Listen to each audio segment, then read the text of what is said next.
Well, my new goal is to reach the financial status where people let my emails be this grammatically incoherent. It's news o'clock! Well, a lot of the Epstein files are now sitting on our desk to review as a trove of emails have been released that detail his close relationship with Trump.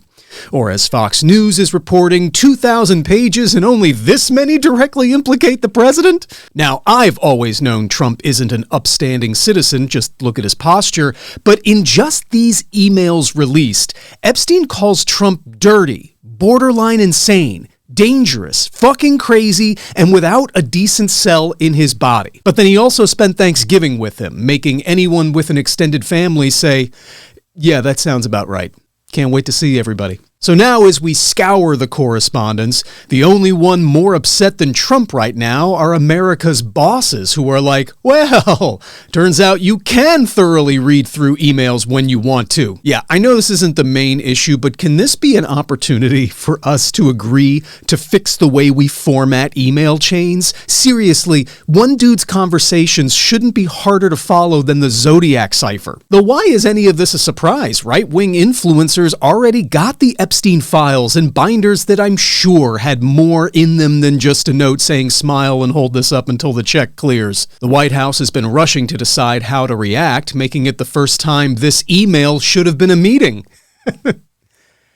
Look, don't look at me like that. Some jokes are just there. I'm not happy, you're not happy, let's just move on. And even went so far as to summon Representative Boebert to the Situation Room to convince her not to vote to release the files, which wasn't necessary since we all know she can turn any room into a situation. But for a measured Republican response, let's check in with highly respected conservative journalist Megyn Kelly. Jeffrey Epstein, in this person's view, was not a pedophile. This is this person's view, who was there for a lot of this, but that he was into the barely legal type. Like he liked 15-year-old girls.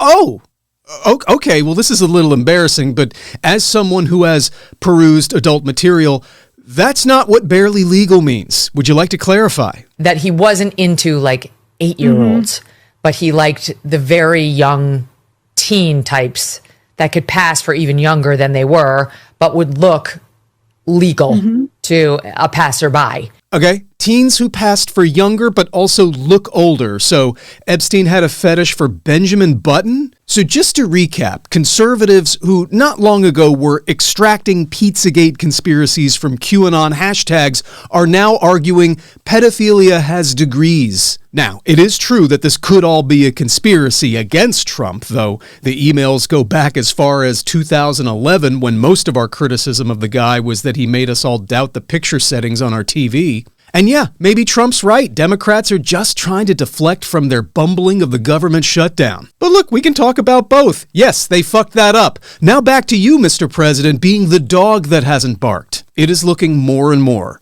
like Trump, at the very least, knew about a terrible problem and did nothing to help. And that is what's being captured in these emails, as opposed to now being captured by professional photographers. See you next time.